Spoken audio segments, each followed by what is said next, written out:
again. Do some more story. Let's get it. Told y'all I was gonna be back.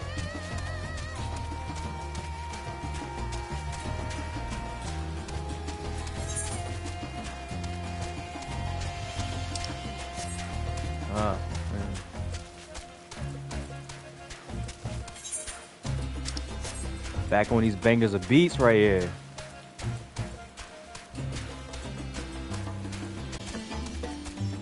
Oh, okay. Now we going else.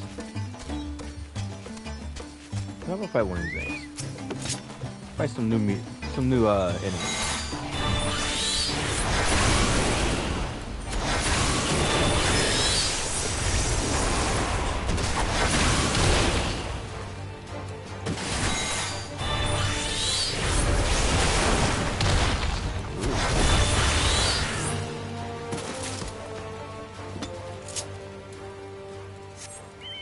At least fight one of every new enemy.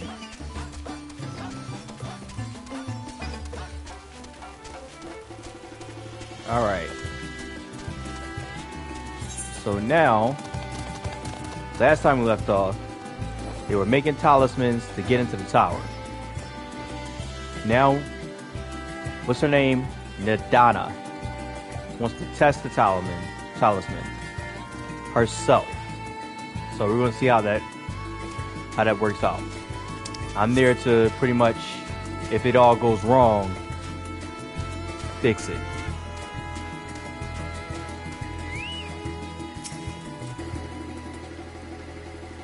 You spot Hosma's tracks. They appear to be headed westward.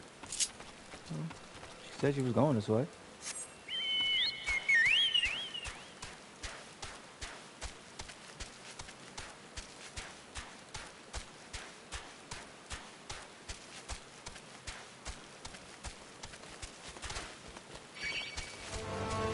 Whoa. My man, no.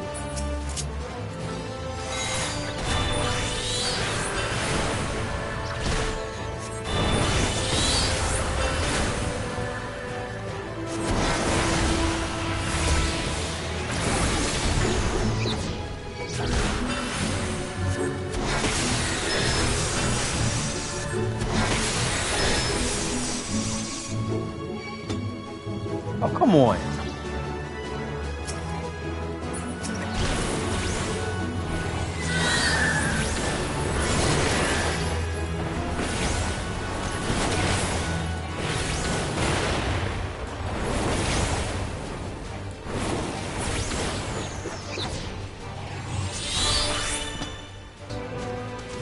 Nobody even care about you though.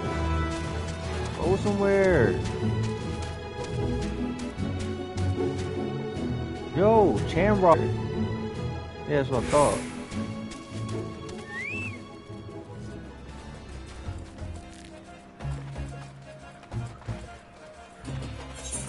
No, I'm going all the way over here on it.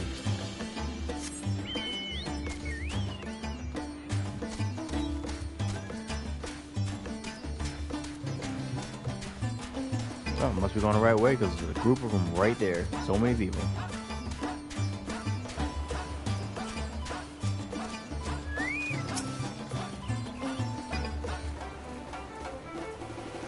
This is a rather fine bolt. This is a rather finer bolt than I had expected, but I won't complain. All that remains is to board and be on our way. Oh, and if I should become corrupted, do not stay your hand. Of course, I pray it does not come to that, but you must protect yourself. Our alchemist can fulfill my role, but you and your blessings are one of a kind, and perhaps our only hope for toppling this tower. For all our sakes, do not hesitate to do what must be done, whatever that may be. Well, the longer I draw this out, the more nervous I'll become, as we all. Alright, let's head to Tower Zot.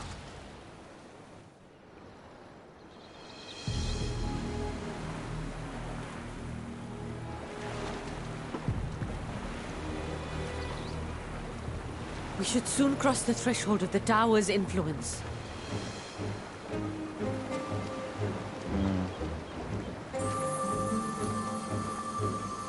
Any moment now.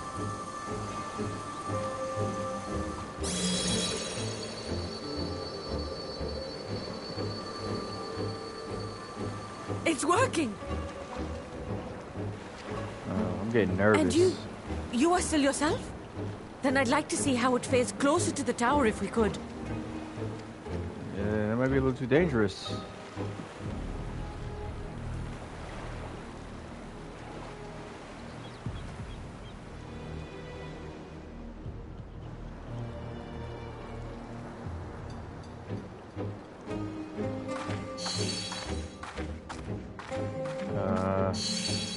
So far, so good. The scale's protection appears to be holding. If we can just make it to the tower's entrance.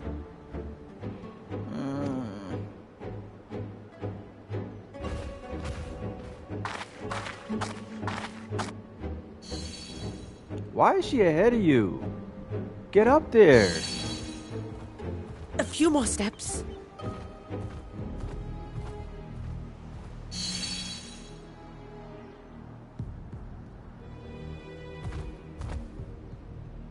Praise be to the sisters, we made it!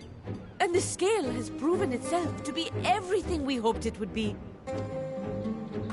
Now, soon give up its secrets.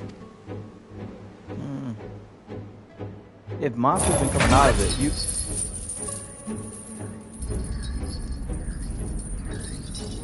I knew it. Why didn't you get next to her?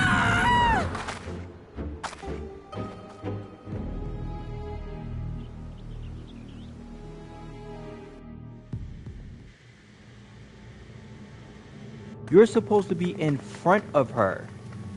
You're protecting her. You go first.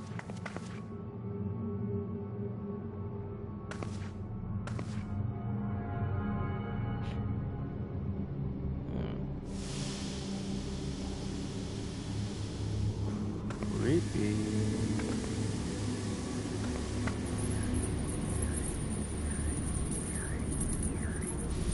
Oh, let me go!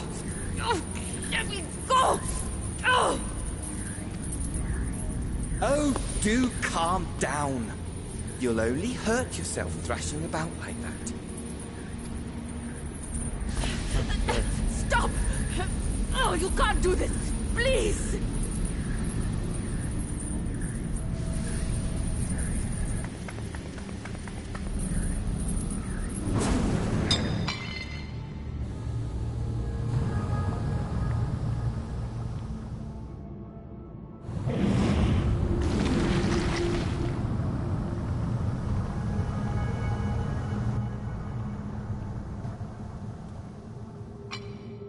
A little late for heroics, I'm afraid.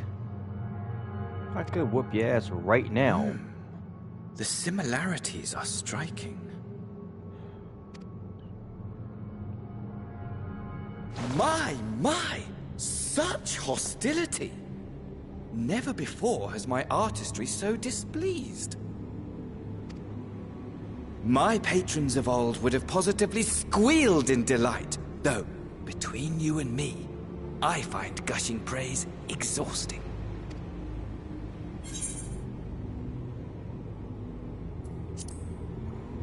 Really, what are you talking about? I silently said.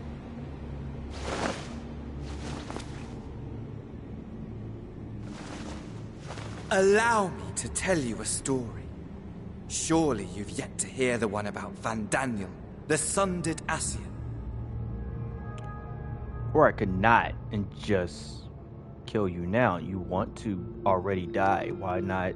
I inherited the position and the soul of the Van Daniel who sat on the convocation in the time of the final days, theoretically speaking. Practically speaking, that fact is of no consequence. I was born and lived as, well, me. Eventually, I was recruited into the Ascians and imbued with the former Van Daniel's knowledge and memories, but I never felt that they were truly a part of who I am.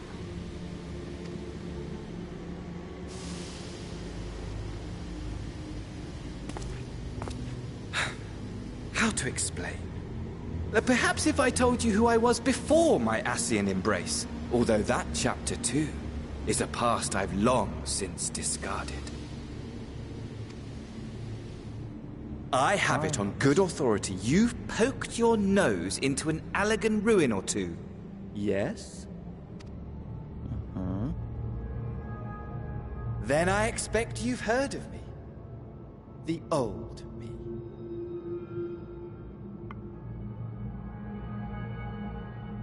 Real quick, why we still let him monologue though?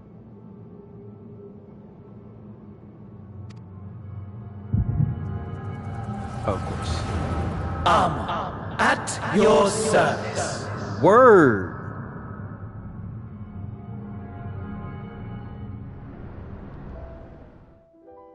Imagine a nation of unbridled prosperity. Every need met. Day after day of unbroken, unshakable peace. Existence fulfilled and ripe for decay. You are a genius without peer, Amon. However do you conceive of such delightful experiments? Word.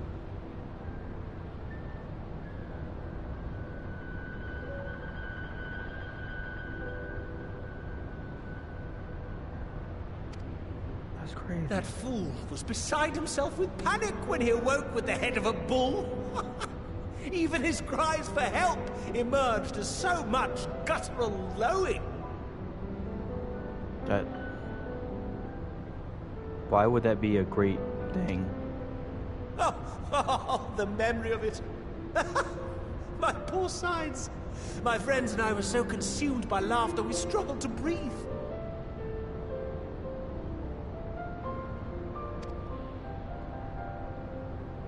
No more than entertainment for bored wastrels ignorant of its worth. My all-consuming work. But it was not their only indulgence.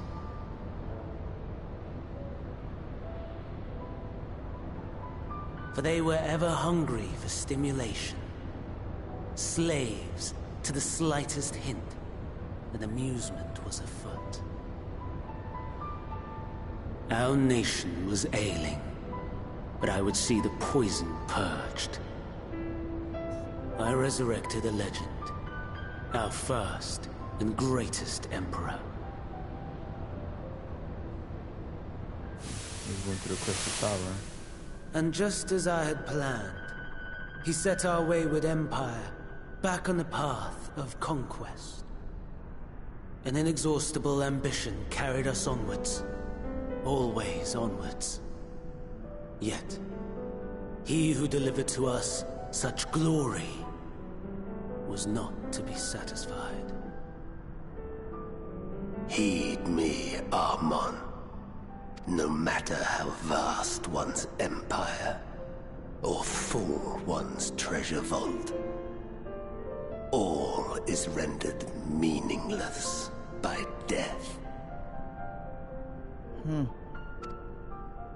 In the Not end, untrue. all is lost. You know as well as I that the Emperor stands to lose this war. And so I have come to claim you. For while your methods leave something to be desired, we cannot deny the results of your work. And as fortune would have it, the seat of Fandaniel, your rightful seat, lies vacant and waiting. Take your place amongst your peers, rather than die a pointless death amidst the ashes of your doomed nation. Send one of your clones to the Crystal Tower that you might see for yourself. See what lies ahead.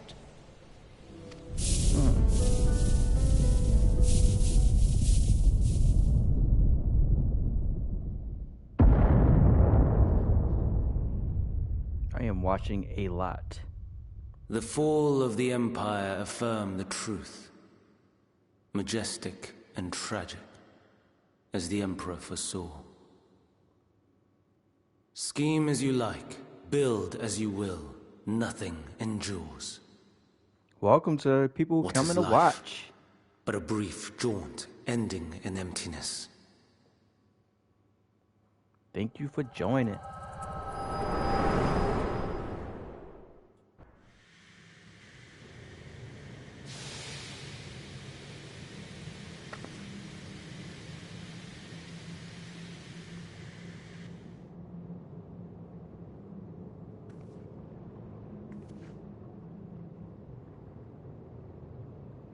Of course you left. You went into the echo. So easily distracted. Why, I almost left without saying farewell. Yep. Distracted by the MacGuffin. The what do we call it? Expository powers. As for your friend, you needn't worry. These pawns are far more useful to me alive as fuel for the primals.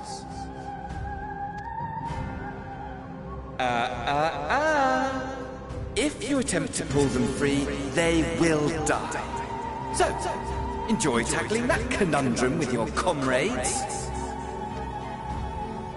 We shall meet again! Not in one of these minor spires, oh no, but somewhere more suitably grandiose. Your favorite playmate is ever so eager to see. Of course. But nobody likes Xenos.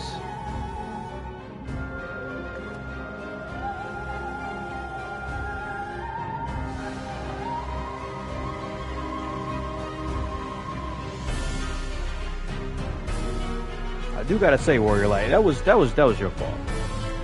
If you were in front, you would have been fine. She would have been fine.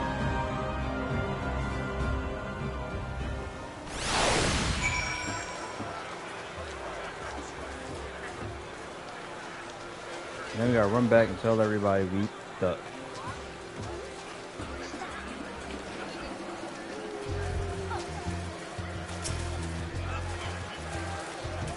Ah, you are returned. But where's Mistress Nidhana? There we go. Where's Mistress Nidhana?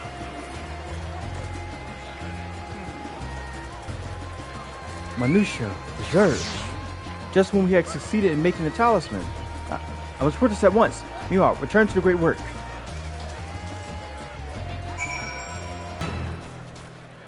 Alright then, great. So, what had happened was... I have to... Something's gone array, hasn't it? What happened? So it was Fandaniel after all. Damn that bastard. I'm sure you wanted to do more. But you were right to turn here first. We must tread warily, lest we endanger Nahada and the other captives.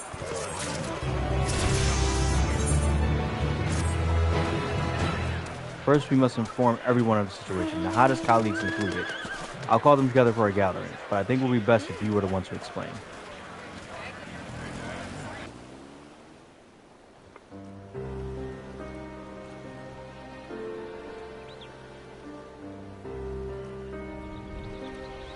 Nahada. Can you answer me this? Though Nahada is trapped in the tower, she's still alive, yes? Then we must make warding scales, as many as we can. The prototype works perfectly. This Nahada proved at peril to herself.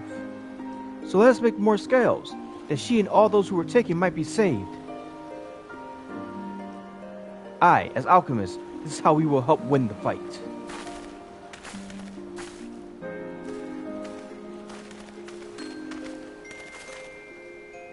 My friends, the Satrap has been made aware of the tragedy. He offers his heartfelt condolences and reiterates his pledge to provide you with all that you require. To that end, he bade me give you this link pearl, that he might personally discuss the production of the warding cells with you.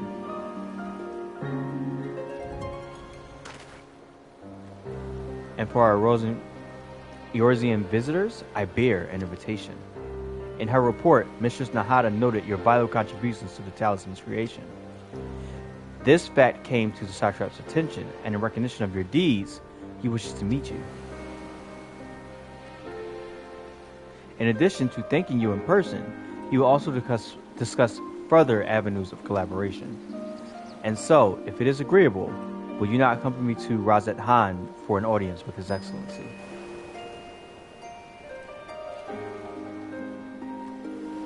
We should be honored, of course. Closer cooperation between our lands can only be to benefit of all. Then it's settled. Please come to the gates east of the Giant Skull grounds, and I will show you into the city.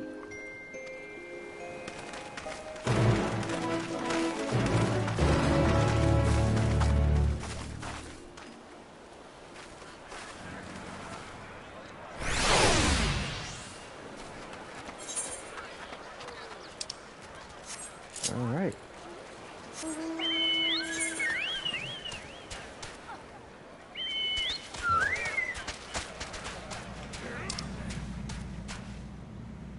Where am I going? Oh, yeah, there. Ooh, there's a thing right there. Maybe I can catch it fast enough.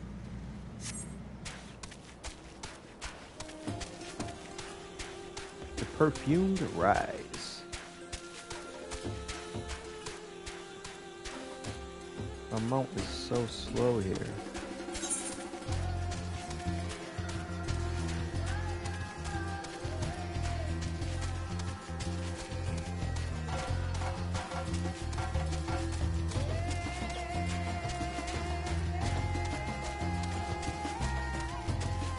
It's so good though.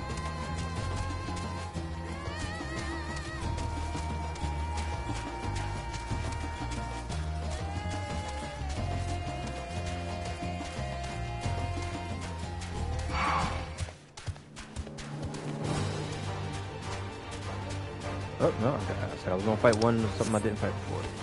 Let's do it. Oh no, don't run now. Don't run now. Let's do this.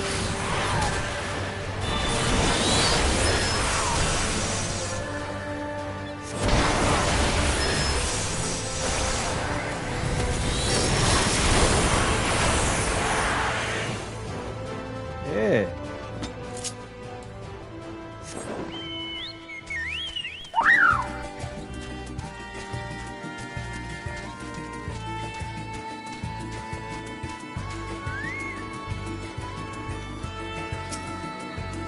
Alright. Barshan. All present? Then let us proceed. Owing to the threat of the tower, the city is currently in a state of high alert, and strict restrictions are in place for entry. Though you have been granted special permission, I ask that you remain close to me at all times. Alright.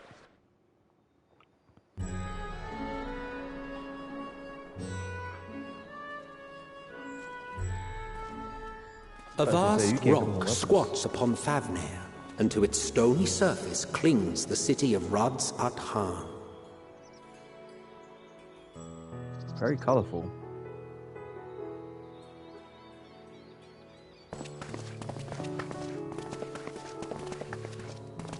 Ye who enter here are subject to the scrutiny of gods, the gate's most watchful eye.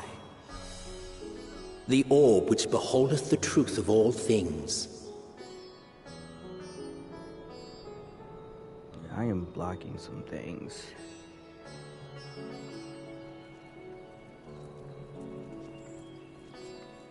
Pass beneath its hot and piercing gaze, bearing down like a second midday sun.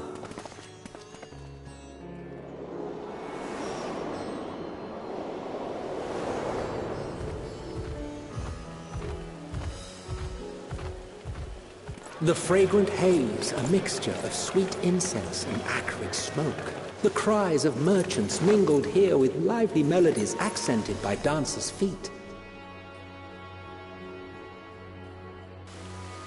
Travelers seduced by vivid sound and colors were once swallowed up by patchwork streets.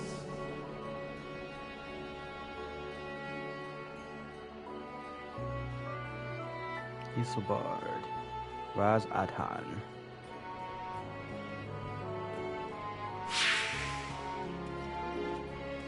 But no such scenes to savor now. To what somber present does that divine eye bear witness?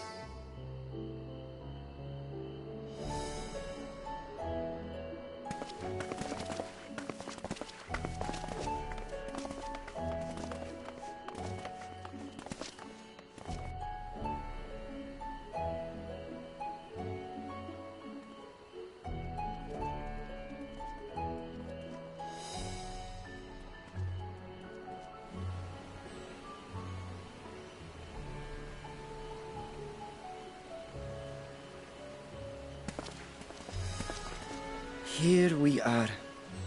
Megadota.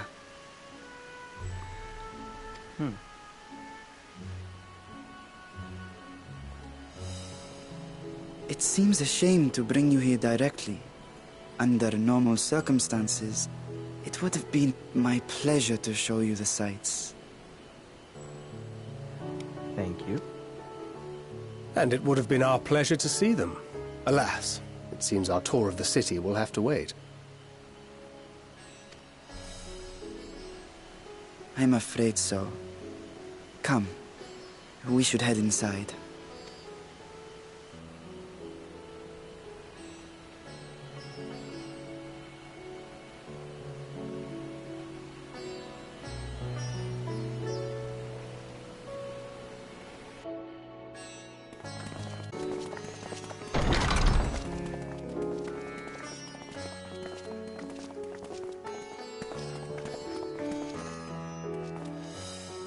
Your Excellency, may I present our honored visitors?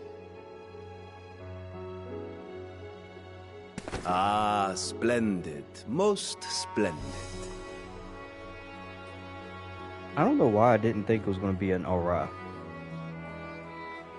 Allow me to introduce myself. I am Ahawan, satrap of Radzatan.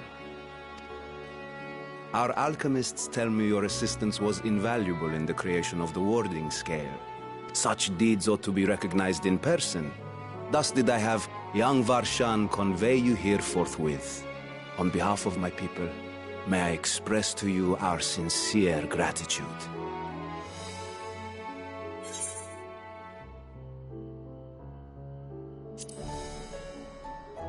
Yeah, my girl got taken. A regrettable incident indeed. Her colleagues insist that we honor her wishes and trust in the talisman, that it will be instrumental in saving Nidana and the others. I am eager to hear your opinion on the matter, so let us not stand on ceremony. Come, sit. I think not. This charade has gone on long enough. Show yourself. Huh? Forgive me, but were you expecting musicians, perhaps? There are no performers waiting in the wings at present, but arrangements could be made if you'd prefer. Nay, he hath the right of it. The time for artifice is past. Raise the curtain. As you wish. I knew it was weird. You travel as assistants to the students of Valdesian, but you are known to me.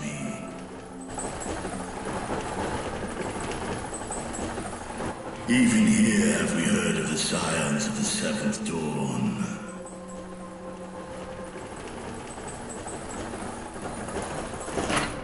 I am Vritra, and for years uncounted hath this isle served as mine abode.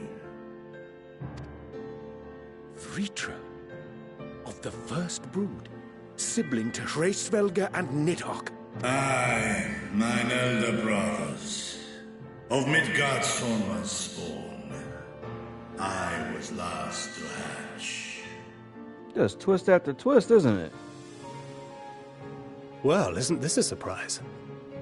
We were told Radzat had an alliance with the dragon. Not that a great worm sat in the satrap's own hall. A necessary subterfuge, as the true tale of our nation history illustrates most effectively. In the beginning, the rock upon which our city is built was home to Vitra, and Vitra alone. In time, the ancestors of the Matanga came to the island and established a foothold. But never did they dare disturb the worm's lair. Next to arrive were the Aura. Adopting the example of their Akasodra allies, they too treated Vitra with reverence and respect. Okay. And for many years, an understanding between our forefathers and the Great Worm endured.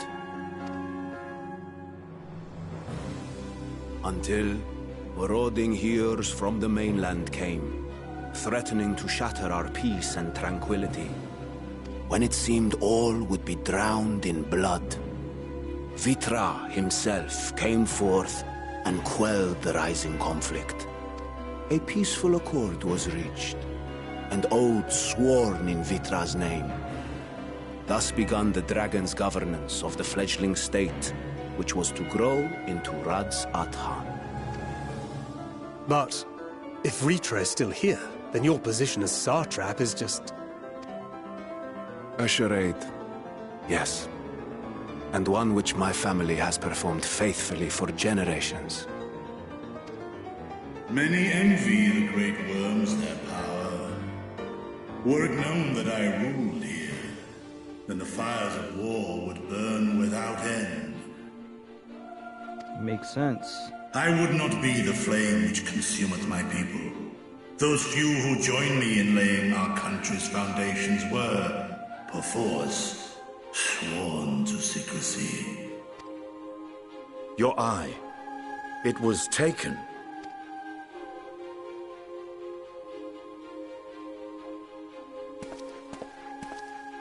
"'Tis here, buried within the semblance of flesh.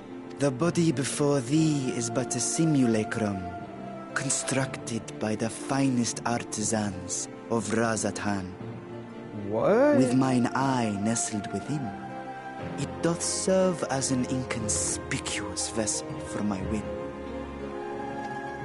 Wow. That would explain why I felt the presence of a dragon upon our first meeting. I am woven with wards fashioned to deceive such arcane senses. Though 'twas short-lived, it seemeth thy fusion with my brother hath left thee much altered. Estinian warm blood.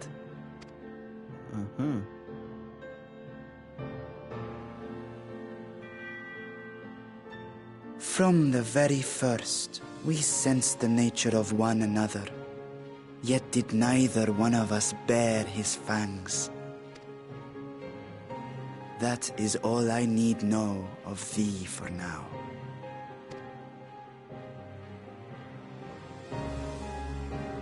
With my secret thus revealed, I have for you a proposal. Not as a worm of the first brood, but as the ruler of Radz Athan. With all haste must we take in hand the finished talismans and breach this foul spire. Thence, should it lay within our power, dispel its wicked influence. That is the plan. Yet even with the assurance of the warding scales, the narrow confines of the tower doth limit the size of our force. And thus denied strength in numbers, thou must choose thy soldiers with care. Just so. Yet though our radiant host is formidable, I see a surer path before me. Thou and thy comrades have contended with a multitude of primal beings. Most recently, false gods in Pagalthan and Kartanau, I am told. 'Tis upon that strength I would call. The scions have proven themselves the most capable, and I ask that you serve as the tip of our spear. Talismans would, of course, be provided for each of thy companions, and should you agree to this undertaking, more will be provided to make use of as you see fit. There's no denying it's a dangerous proposition, but the rewards may far outweigh the risk. Just think of what we might accomplish if we could equip all our allies with warding scales. I worry, however, that even the 4 of us may be too few for what you have in mind. Might we regroup with our friends first to discuss the matter? 'Tis no trifling task that I have laid before you.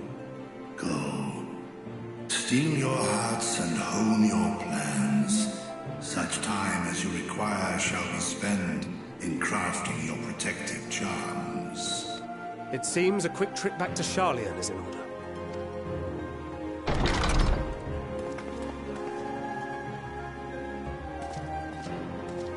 Wilt thou not lend thine aid?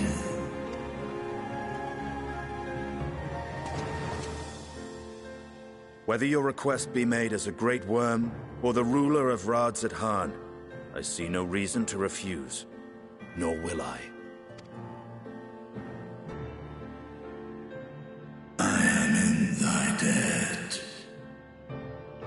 He cool with dragons now.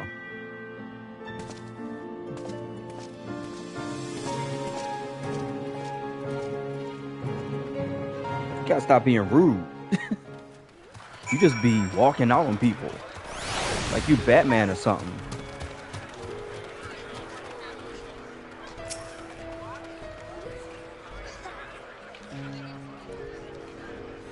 They tell you the plan, you just dip.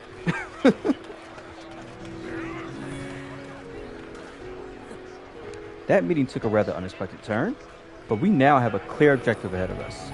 Let us rejoin our comrades in Charlian and muster a suitable crew for a foray in the Tower of Zot. Oh, and if you haven't already done so, be sure to attune to the Etherite here before departing. Unless, of course, you enjoy violent nausea. Tis true.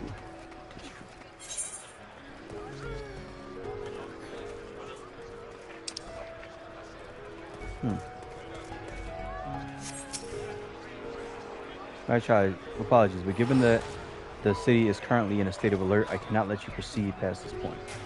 Alright. So we cannot go that way.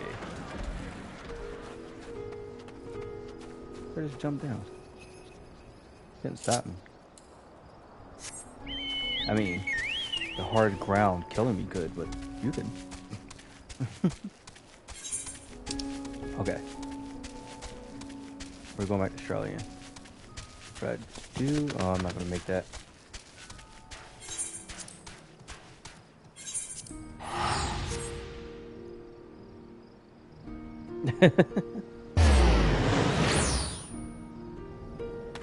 Oh my god, I keep trying to fly.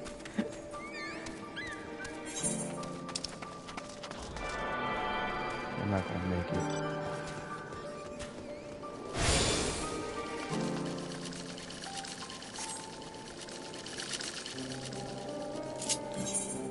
I'm dumb.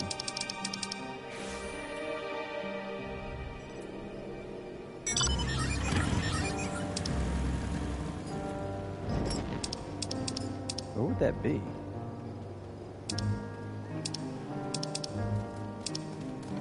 Windsor doesn't go through Northern MP.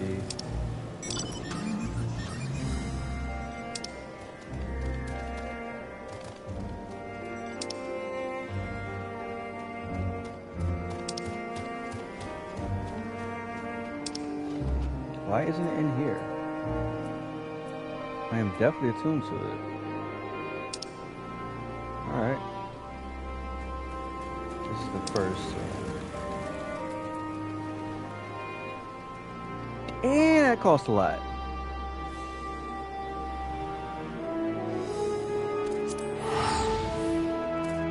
It's 1,000 to teleport.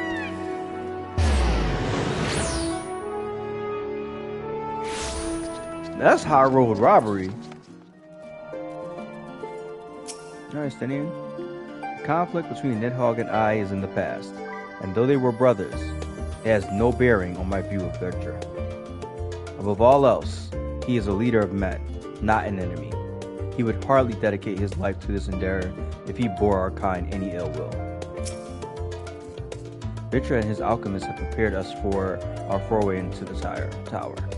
What we may accomplish within its twisted halls remaineth to be seen. The Arcasodora languish in telephony chains, doth forewarn us of the nature of our foe. 'Tis the gods of Thafnir who will be summoned to thwart us. That's why we're getting used to the balmy Thafnir. We're back in chilly Charlian. Take care not to catch your death, eh? We need you for the battles to come.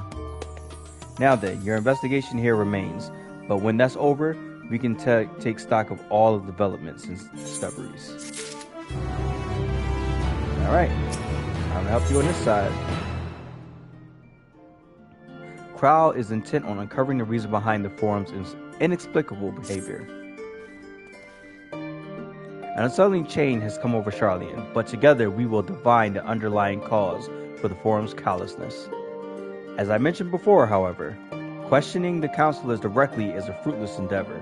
They seem to have already come to a consensus as to what and how little they are willing to divulge. Which is why I began scouring Charlian's archives of historical records for any hint of connection to the final days. Suffice it to say that progress has been slow. There are only so many dusty pages one can skim in a day, but now that I have the band of willing reinforcements, the search should proceed all the swifter. Let us reconvene outside Nomanen, shall we? Exit the annex to the right, and you'll find the archives on the western edge of the woods.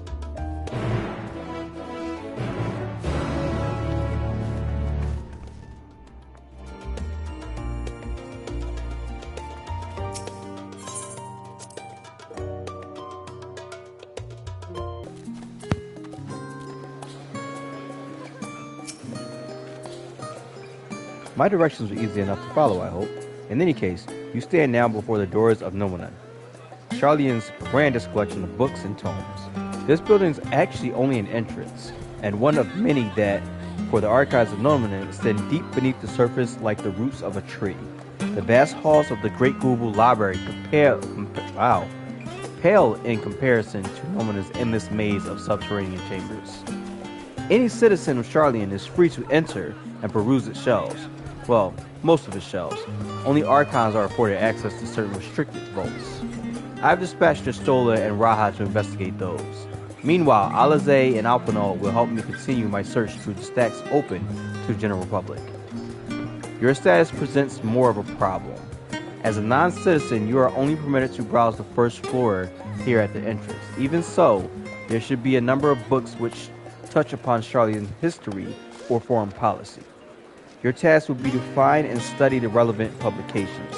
I promise you, a working knowledge of those subjects will make it far easier to spot the sort of clues we're looking for. Let us be about it, shall we? I've told the others to meet us at the stone benches over there once they found some promising tunes.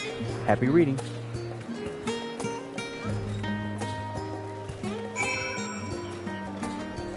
Why do I suck so much at reading today? I'm getting old. That's what's going on. I'm just getting old. Alright, you checking this whole place out? Alright, so we're gonna read all these books. That's fine. I can read like one row in about an hour. How many rows is that? It took about 10 years. That's fine. Whoa. 10 years to read this whole entire library. Actually, no. I can do this about a year. I can do this in a year.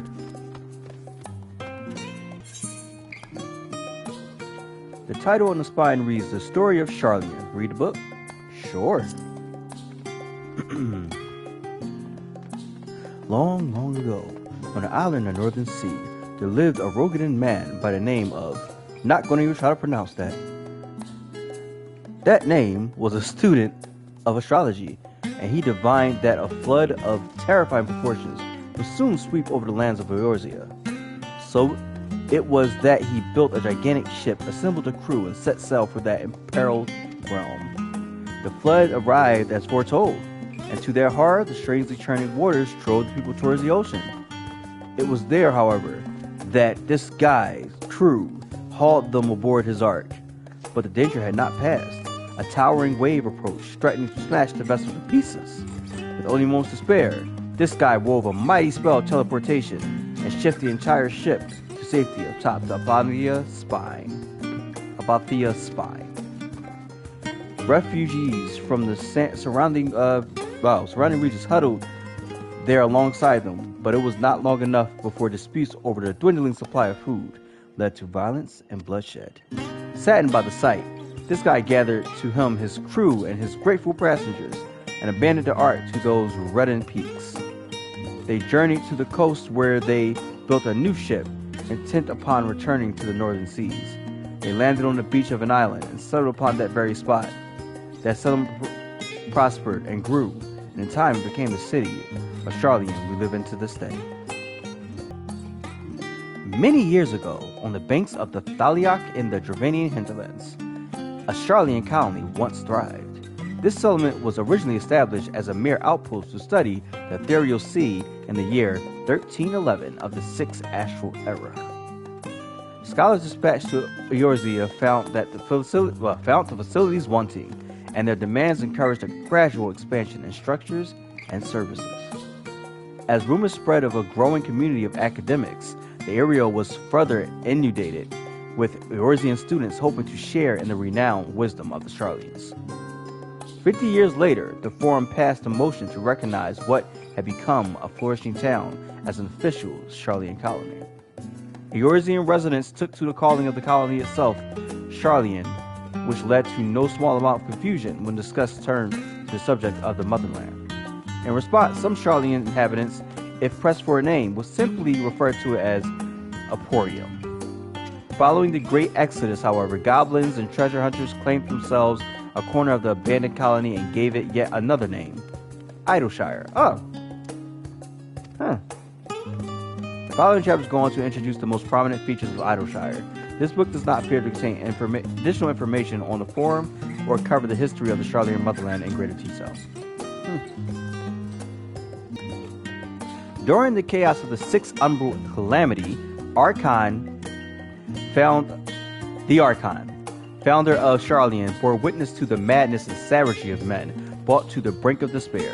Upon raising a settlement on an island in the northern Empty, he instructed his people thus: renounce the ways of war, pursue enlightenment through knowledge and reason.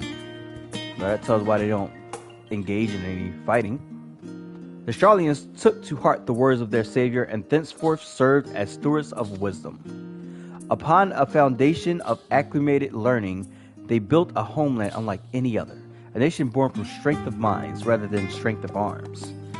With knowledge of economics came shrewd trading. With knowledge of agriculture came bountiful crops. Engineering brought wells and sewers, ending squabbles over water. Wealth of expertise could be bartered for wealth in coin, and the more their wisdom spread throughout the world, the more mankind as a whole would thrive. And so it was that no matter the trials and tribulations of the age, the citizens of Sharlayan would live by their founders' teaching. For the sake of a better tomorrow, for the sake of a brighter star, they would eschew the tools of war, and with knowledge delivered the world. Okay. In the years which followed the founding of Sharlayan, civic policy and other matters of import were decided at the Excelsior, a public forum at which every citizen was eligible to speak. As the city's population grew, however, this format became increasingly impractical. The larger number of participants gave rise to even longer debates, resulting in significant delays of vital resolutions. Various measures were introduced in an attempt to curtail protracted discussions, but in the year 201 of the 6th Astral Era, it was ultimately decreed that Sharlayan would transition to a new form of governance. The nation would now be led by a body of 99 members, citizens chosen from amongst their peers by means of a nationwide vote.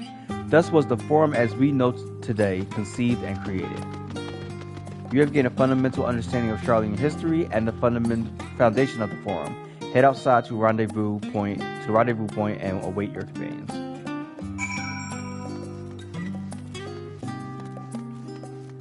I'm missing small words too.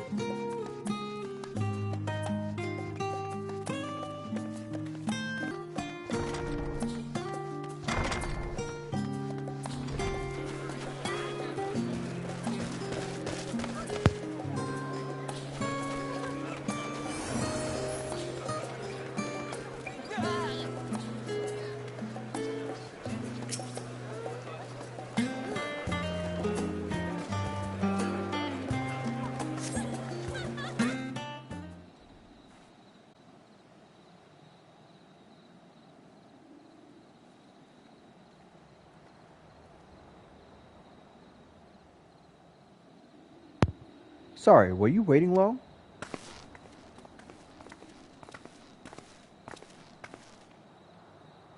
I wanted to make sure I borrowed at least a few promising volumes. Alphanon and Crowd should also be along shortly. I was delayed in similar fashion. As far as I could see, no titles in the Archon stacks mentioned the final day specifically, so we had no choice but to start with the tangentially relevant tombs, if there are even that.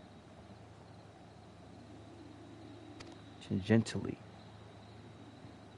At present, the plan is to skim through as quickly as we dare, and share our discoveries as we make them. It would have been nice to invite everyone to the estate, plenty of comfortable places to read, and a ready supply of hot tea. Oh, I was always quite fond of reading outside. But it's not about the little pleasures, is it? You miss your home. It's been difficult. After our arrival, we managed to speak with one of the family servants and ask how things were. It seems our dear father has instructed the staff that even if Alphinaud and I were to return to Charlian, we would not be allowed across the threshold.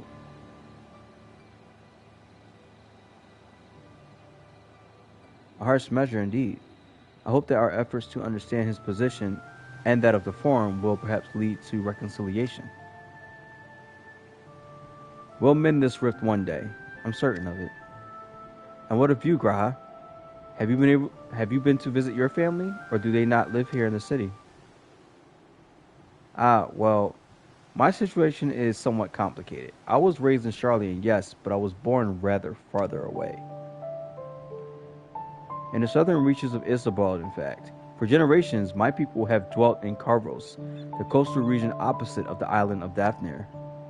The Elegans founded a city in the fertile land, and by ship brought in the subjugated tribes of the Makote to serve as laborers.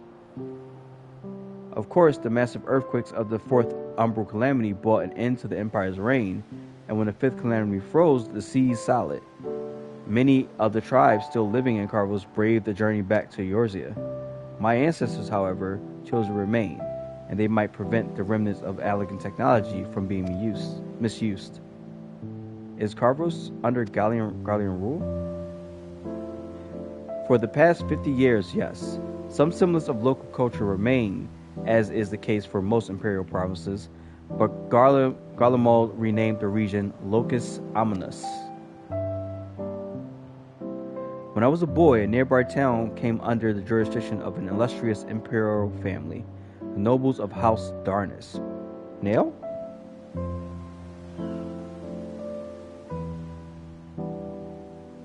So, Nail von Darnus.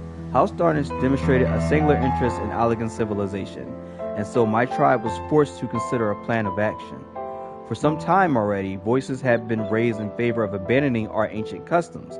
After all, the Allegan eye no longer passed to our eldest children as reliably as it once had. Fear of discovery eventually tipped the scales, and a decision was made to bury our ties to the knowledge and traditions of Alleg. As the last child born with the Allegan eye, I was given over to the custody of friends and the students of Baldessian, who had me registered as a Charlian citizen. I never even considered. Forgive me. It was an unkind question. Even Thancred was taken in by Archon Louisois, was he not? Stories of adopted wasps and rescued orphans are more common among Charlians than you might think. Yet regardless of our origins, we are all provided with an equal opportunity to learn, and with sufficient perspicacity, we outsiders can even earn the vaunted title of Archon. 'Tis exactly why I have such love for this country, and why I wish it to remain a nation of which its citizens can be proud. Here, another good reason to get to the bottom of the foreign stubbornness. Aside from the trifling matter of our impending doom, excuse us while we try to make some headway into these books, Kai. More companies should be arriving at any moment now.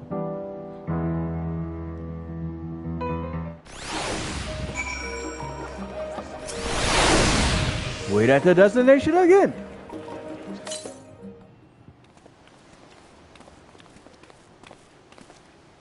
Group 2. We've returned with our selections. Although I must say the pickings were quite slim indeed. Mistress Krile has already flicked through every history book devoted to disasters, and more than a few which barely made mention of them. As such, we will be looking into research papers on the Umbral calamities, as well as articles written by prominent forum members. Perhaps their knowledge of the final days comes from an unexpected source. Speaking of which, might I ask you a few questions related to the final days? I am the only one here who didn't witness the events of Amarat's firsthand, and fear I may be overlooking critical details. Gotcha. My thanks. Now, where to begin? There's a lot of talking going on. First things first, what kind of phenomena did the H's encounter as the final days drew nigh? Let's see if I can remember. That was one. Primal's unrivaled power was summoned from the ether. Sort of, yes. The first kind of phenomena. Destabilization of creation magics.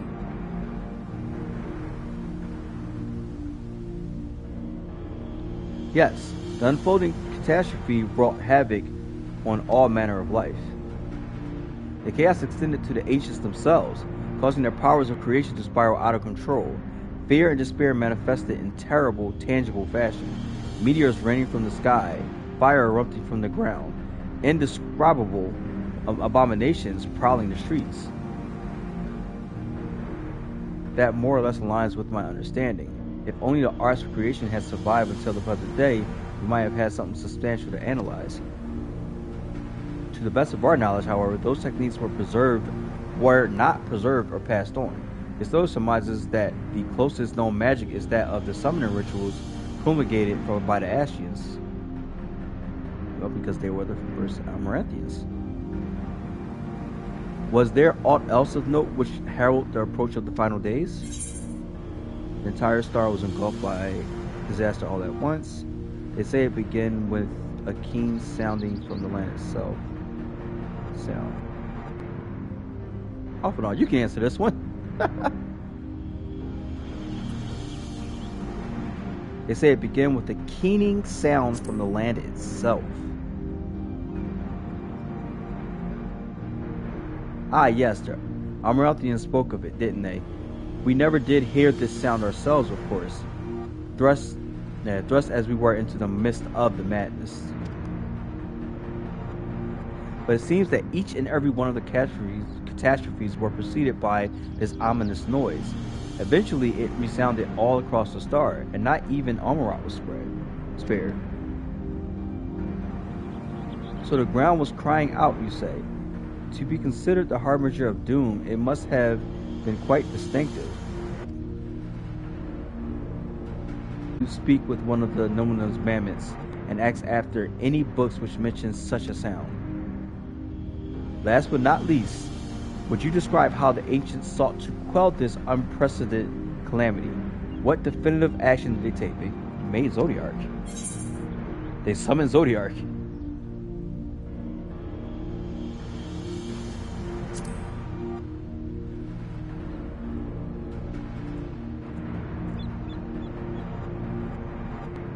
Yes, with the little bit serving as his heart, so many gave themselves in sacrifice to bring him into being. We do not know exactly how Zodiac brought salvation to the star, only that by his godlike will were the laws of nature set aright.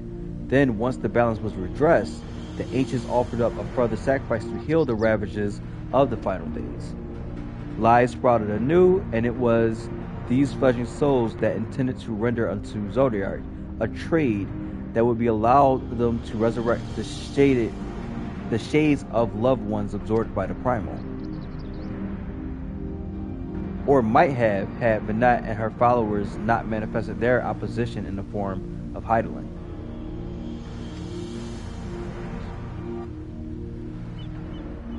Thank you, both of you, for a detailed review. I feel much more confident now in my understanding of events.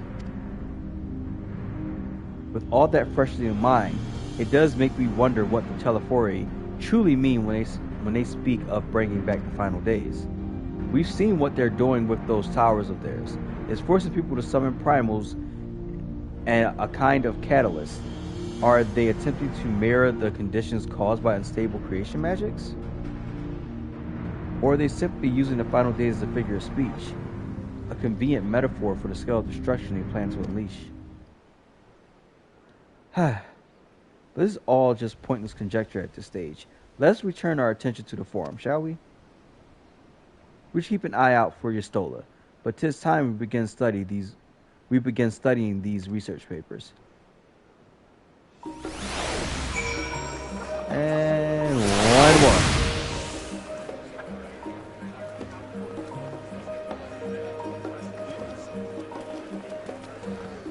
Oops. Ah, no, I did not mean to move.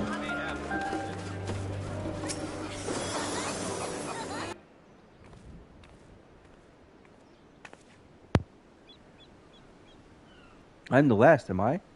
Well, my extended search of the Archon stacks produced 1 or 2 possibly useful books. But I wouldn't get your hopes up. If you recall, Orion J learned of the source's reflections from the Girun oracles.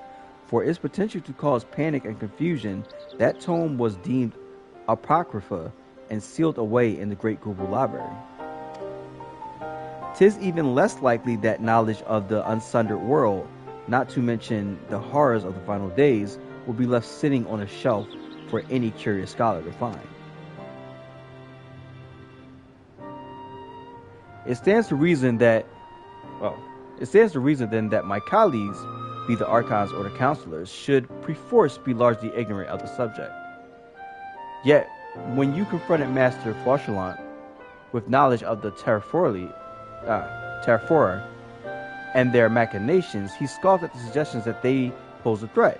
He seemed adamant that the Forum would know if the final days were truly upon us, which only supports the conclusion that whatever privileged wisdom is guiding the Forum's behavior, it is kept secret from the rest of the nation.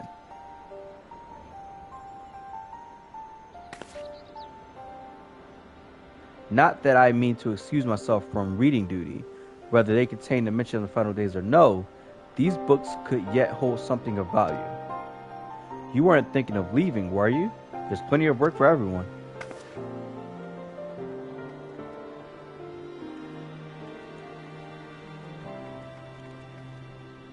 I gotta help read books? Come on. You labor for what feels like an age as Yestola research assistant. What did y'all need me for? Alright, speak with Krile. Well, once I find her. Oh, yep, there we go. So many people. Oh dear. You look exhausted. But what about your studies? Were you able to find any books on the subject I mentioned? Then the day was well spent. Should you wish to read them again, a mammoth at the reference desk will point you in the right direction. For the moment, though, I suggest you take a well-deserved rest. We might be occupied with our research for quite some time.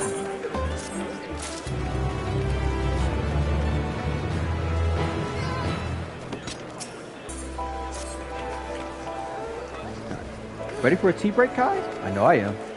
Honestly, my neck and shoulders are going to calcify if I don't stretch my legs and walk around for a bit. You know the last stand down in the harbor, don't you? Come meet me near the outside tables. I'll treat you to their coffee. It's quite good.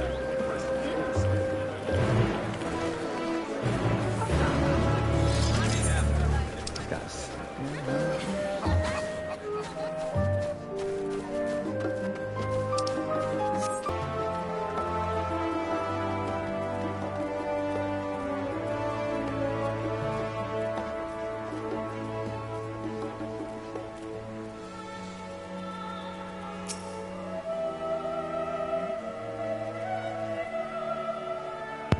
As busy as ever, I see. How very Charlarian that no other gourmet cafe has sprung up to compete for its customers. Actually, this crowd gives me an idea. Before we place an order, why don't we ask a few questions and gauge the mood of the city?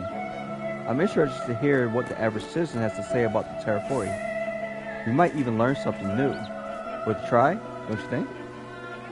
Aze is now accompanying you. Keep her at your side, proceed with the quest. We already know what happens if they are going too far. Cool.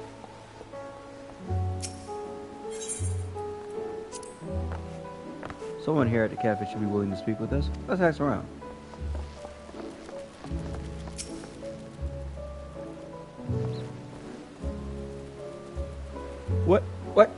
What is it? Can a man not enjoy a moment of private respite? If you're looking to share a table, then I respectfully request that you look elsewhere. You misunderstand, sir. We were simply wondering if you knew of the Terrafori. These enemies of peace have promised an end to the world. Well, enemies of peace have promised an end to all we hold dear. And wait, you're a House Leverager, aren't you? And this woman with you is obviously a foreigner. I heard you were disowned from your family for helping outsiders indulge their barbaric whims. And here you are giving truth to the rumor. I'll thank you to leave me be. I've naught to say to the likes of you. Well, I must apologize. 'Twas foolish of me to expect an ounce of civility from one so enlightened. Come on, Kai. Basically called you a dick.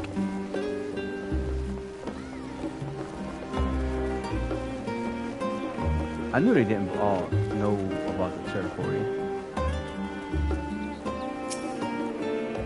Not true. Yes, I don't believe I've had the pleasure.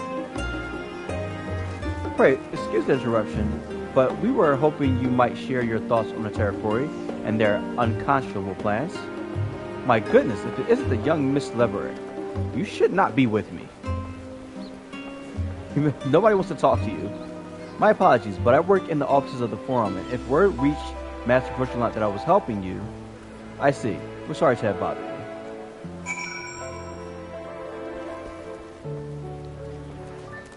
Alright, Dickin. Help me out, bro.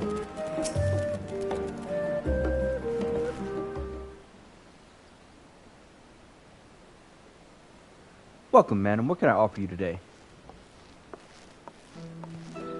Wait, is that Mrs. Alice I see there? My word, how long has it been? Far too long. Meet Dickin, the owner of The Last Stand. I used to frequent this cafe on occasion, in between lessons of the studio. That seems like an age ago now. I remember hearing that you and Master Alphonse had set sail for Eorzea, but then you never came back. Lately, there's been gossip of your father disowning the pair of you. Everything all right at home? It's complicated. And I hadn't expected complete strangers to be so familiar with our situation quite so quickly. Everyone has an opinion, it seems. Well, it is House Lever. No matter how discreet Master Ferlant may have been, news of your family's doings never stays secret for long. Things being what they are, what brings you back to the city now, of all times? We have questions, and only Charlarian has the answers. Tell me, Master Dickin, have you heard anything about an apocalypse called the Final Days? What? Like the end of the world? Nothing like that, I'm afraid. And that's what you're here to find? Information on this apocalypse? Yes, whatever we can learn. Unfortunately, your patrons appear to be unwilling to speak with me. Well, I wish there was more I could do to help.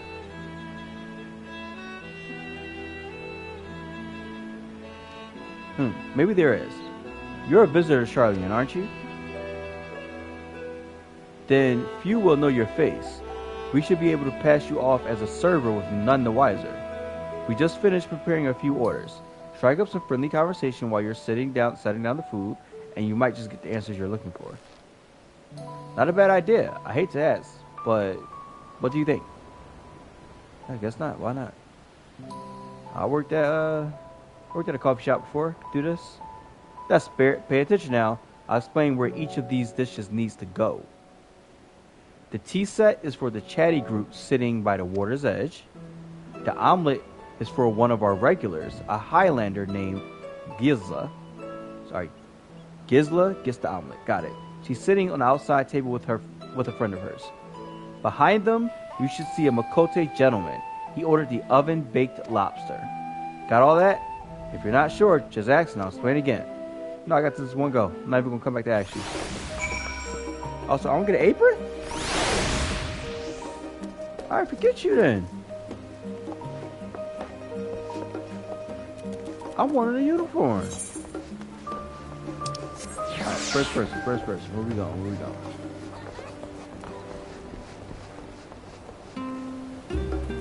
Alright, bottled water.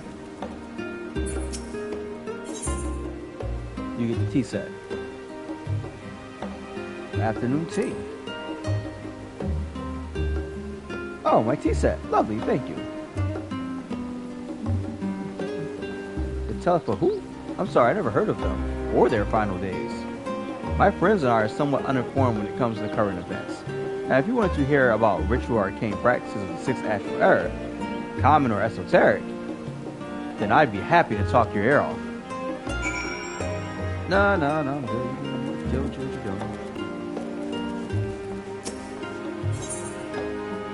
You already had some food. That is huge.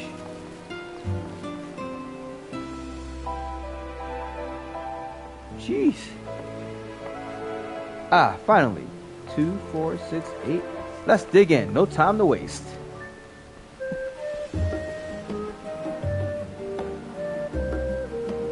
What? The Telefori? Ah, yes, I remember seeing the name in the latest Gazette. That and some grand claim about the end of days. Some old senseless war migrant. When will these fools grow tired of spilling each other's blood? Best stay out of it, I say. The Forum made the right choice, and I fully support our decision to remain neutral.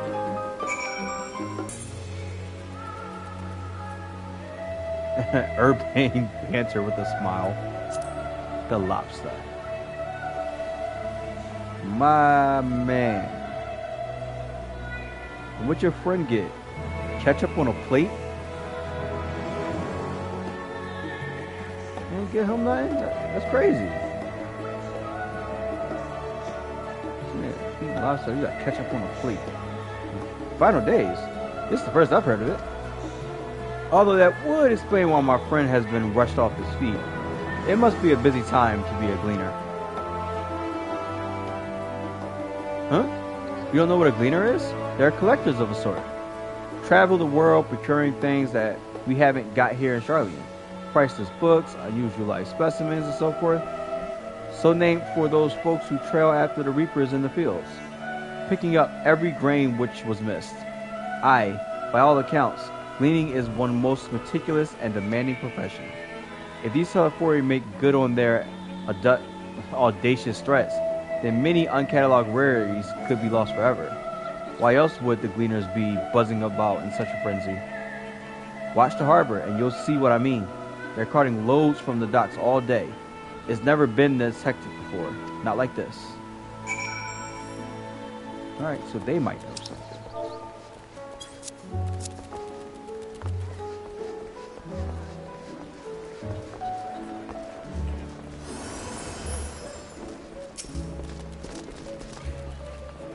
Any trouble with the customers?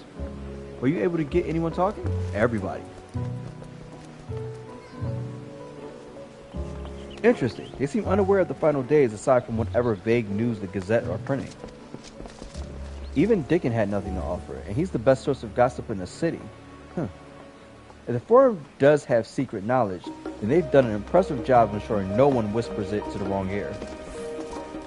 In any case, thank you for playing the part so well. Here, a cup of coffee I promised.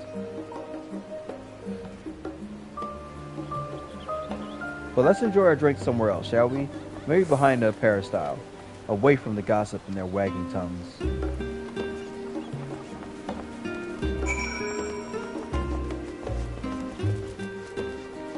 We're joining us for coffee. Yes, this should do nicely.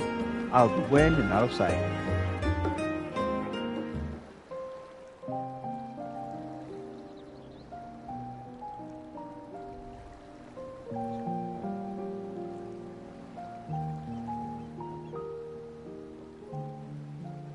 When our father disowned us, I couldn't believe what I was hearing. It wasn't until much later that his words began to sink in, that I began to feel the weight of what it meant. Do you remember when the decision was made to come to Krile? Graham said that the Forum was determined to keep us in the dark, and that Father's venomous performance was part of that strategy. To keep us at arm's length. Perhaps it was. Father argued with Grandfather on many occasions, but never with such dismissive contempt. And when he demanded what justifies the sacrifices we make in war, I honestly didn't know what to say. Neither did Alpha know, I know, but never for one moment did I believe we had made the wrong choice. So all I could do was fume silently. It was only afterwards that I realized how childish I had been. How being stubborn and self-righteous must run in the family. If I could have just mustered a civil response, then things might have turned out differently.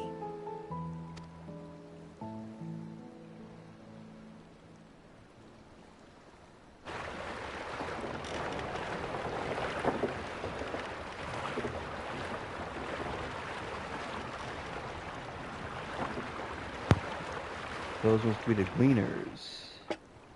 They must be ferrying goods to Labyrinthos.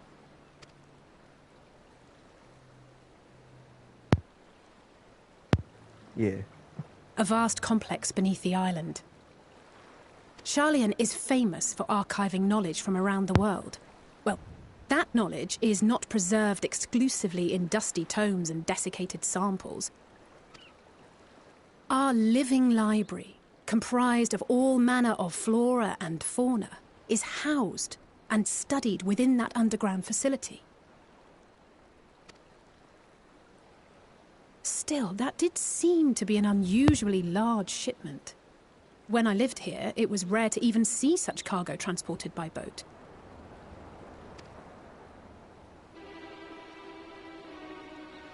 Wait!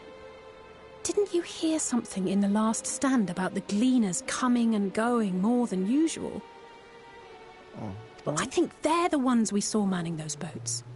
And Gleaners answer to the Forum. If the appearance of the Telophoroi prompted this sudden burst of activity, then Labyrinthos may hold a clue as to what the Forum is planning.